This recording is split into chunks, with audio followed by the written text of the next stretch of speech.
In this episode, we look at a widely quoted psychologist who sees shooters as rednecked patriots, and the TV program that we've asked to kick him off as a regular guest.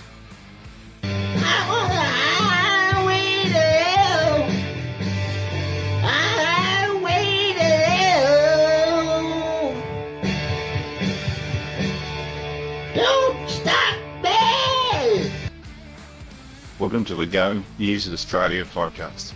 It's the podcast for Australian shooters who just want the political interferers taken out of shooting. And welcome to another episode of Gun News Australia, brought to you by Politics Reloaded. This is another short episode. It's really just about an article which appeared several years ago, which we thought was worth dragging out in the context of a particular chap who is getting a fair bit of airtime now on TV. And I'm talking about a psychologist called Tim Watson-Munro.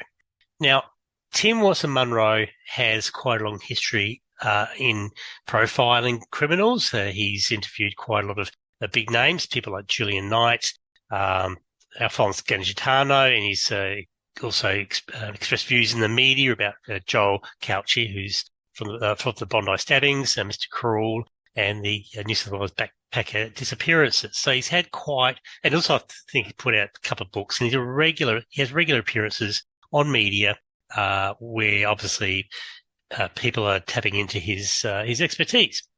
Except that we have written to Seven Sunrise program asking them to dump him as a regular contributor because of his history and his polarising views on licensed shooters, which we'll cover now. Just to go back time a little bit, Tim Watson-Munro has been around in the Australian media for quite a long time. He's in his mid-60s, and he's also commonly known as a jailhouse shrink and has chaired the Forensic College of the Australian Psychological Society.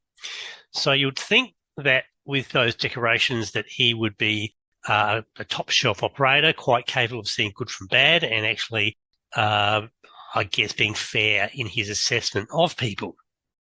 Except when it comes to licensed shooters, he has made some very sharp statements in the past. So around the time of the buyback in the mid-90s, or mid to late 90s, Tim Watson-Munro jumped on the bandwagon of people in the media who were having a crack at shooters for whatever reason. And this is what he said in an article that appeared in The Age, which we have reproduced on our website. The relevant passage of the article states, they, being shooters, are rednecked patriots who feel it is their God-given right to bear arms, that the country will not be able to defend itself unless they are armed and ready to go. In their own minds, they are responding to a higher calling to become a vigilante or join a citizen army to counter potential threats to this country. They are ready to defy the law and the will of a democratically elected government in some strange belief they are defending democracy. And as I said, we've got that on our website. Now, to be clear and fair, Watson-Munro's statements actually were preceded by references of him helping the gun owners who had license difficulties for various reasons. And he also made reference to Timothy McVeigh, who was the convicted Oklahoma bomber.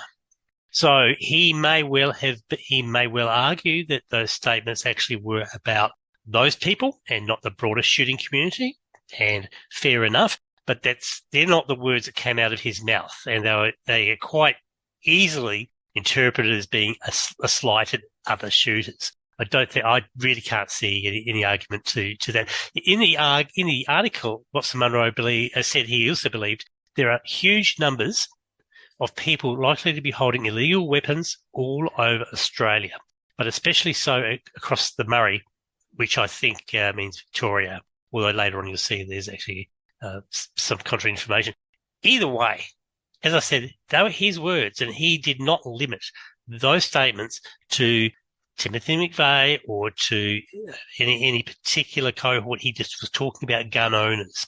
So unfortunately, that appears to be how he sees gun owners, and we actually put this to him in writing a few days ago. I haven't heard from him. If he comes back with something different, we'll publish it out of fairness, but we think it's on him to explain his words, especially when those words were used so widely. We need to stop the attacks on ordinary shooters. Politicians who don't understand what we do are our greatest threat. Our politicians use the oldest political tactic of fear to run the arguments they do. So don't cop it. Subscribe to our podcast and get your friends to do so as well. By listening to Politics Reloaded, we'll unpick the issues for you and we'll win the day through political action, but we can't do it without you. Check out our work at politicsreloaded.com. Now, the other thing about Watson-Munro is he must have been having a bit of a tough time around then, because 2 years later, he was, according to media reports, in September 1999, Watson-Munro was arrested for a $2,000 a week cocaine addiction, which he pled guilty to. And his problems didn't end there.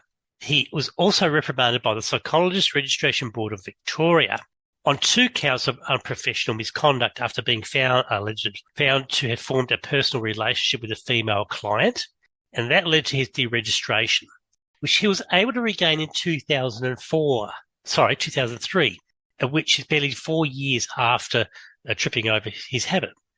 And then bad news keeps coming in for him.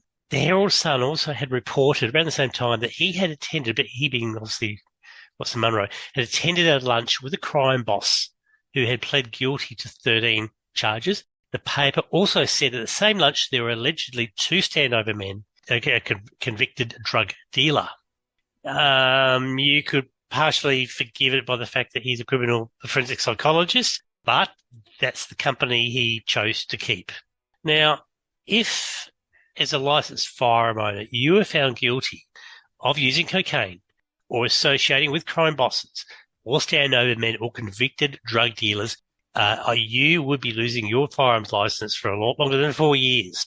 And so it just seems to be quite equitable that he just got 4 years for his loss of registration. So wind the clock forward to 2024.